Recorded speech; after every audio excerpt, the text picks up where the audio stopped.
Bonjour à tous, bienvenue dans la deuxième émission de Midlight. Aujourd'hui, je suis entouré par une fine équipe. Bonjour Jean-Baptiste, bonjour Baptiste et bonjour David. Bonjour Tanguy. Alors ça y est, c'est le grand jour. Lyon s'illumine ce soir pour le début de la 17e édition de la Fête des Lumières. Après avoir fait le tour du monde des illuminations sur Golden Light, d'Hong Kong à Quito en passant par Francfort, il est temps de revenir à l'origine, à la source. Et pour commencer, nous vous proposons de découvrir un quartier par jour pendant la durée de la fête, qui compte 46 installations. Et pour ce premier jour, David, où va-t-on ? Eh bien Tanguy, ce soir on pourra apprécier 3 animations dans le Vieux Lyon, un quartier populaire de Lyon. Si vous passez le pont Bonaparte dans votre itinéraire direction Saint-Jean, vous pourrez admirer la cathédrale s'éclairer à l'unisson, comme le nom de cette illumination créée par Helen Eastwood et Laurent Brun. En continuant dans les rues sinueuses de la vieille ville, le Square du Bœuf proposera Chim, une œuvre interactive évoquant le principe de l'effet papillon en son et lumière. Et puis Gare Saint-Paul, enfin, le bâtiment sera illuminé par des images de l'Odyssée ou Odysseus, l'histoire d'Ulysse rentrant de Troie pour aller chez lui à Ithaque, un voyage qui a duré plus de 10 années. Alors tu parles du Vieux Lyon, est-ce qu'il y a quand même quelque chose sur la colline de Fourvière ?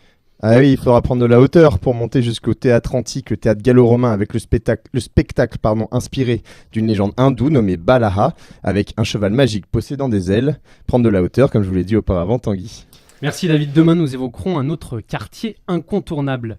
La Fête des Lumières met chaque année des artistes lyonnais en avant, mais d'autres créateurs du monde entier participent à l'événement, comme le prouve Okubo, n'est-ce pas Jean-Baptiste ? Alors oui Tanguy, Okubo c'est un studio créatif belgo-portugais qui s'est occupé de l'animation sur la façade du collège Jean Moulin, qui se situe dans le 5e arrondissement de Lyon, à l'occasion de la Fête des Lumières. Alors le spectacle créé spécifiquement pour ces 4 jours sera une nouvelle aventure de la fameuse marionnette lyonnaise Guignol. Alors j'ai donc rencontré avec notre amie Johan Carole Purner, co-créatrice d'Okubo, pour parler de son œuvre, mais aussi de la manière dont elle a été créée, ainsi que parler du partenariat entre le studio et la classe de 6e 5 du collège Jean Moulin.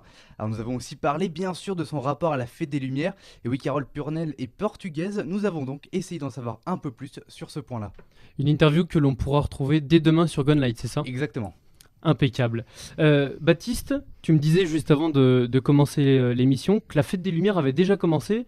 Je comprends pas parce que ça commence pourtant que ce soir. Eh ben non, parce qu'à Mini World, ça a déjà commencé en fait, depuis déjà plus d'une semaine. C'est pour ça qu'on s'y est rendu avec Guillaume et Thomas pour faire un petit reportage. Là-bas, il y a les artistes du collectif Théoris qui projettent leurs illuminations sur les bâtiments miniatures. C'est plutôt impressionnant à voir.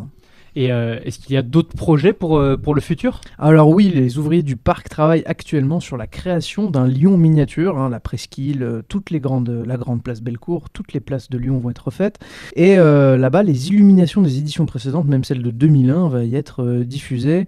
Le projet va être exposé à peu près mi-mars, on nous a dit aujourd'hui, début mars, mi-mars. Voilà. Et là-bas, on a profité de la présence de Steven Vasselin, le directeur marketing du parc, pour lui demander la Fête des Lumières, pour lui, qu'est-ce que ça représente ? La Fête des Lumières, elle n'étant pas lyonnais, je suis à Lyon depuis pas très longtemps. C'était l'un des rares éléments que je connaissais de Lyon. C'est vraiment une résonance internationale, mais donc forcément au niveau national, on se doit quand même de la connaître. Et j'ai toujours associé ça à un élément enchanteur, magique, féerique. C'est un reportage qu'on pourra retrouver dès ce soir, il me semble, sur Golden Light, c'est ça ? C'est ça, à 18h, il sera disponible. Et c'est impeccable. Midlight, c'est fini pour aujourd'hui. On se retrouve déjà dès demain pour la 3e émission. Merci Baptiste, merci Jean-Baptiste et merci David.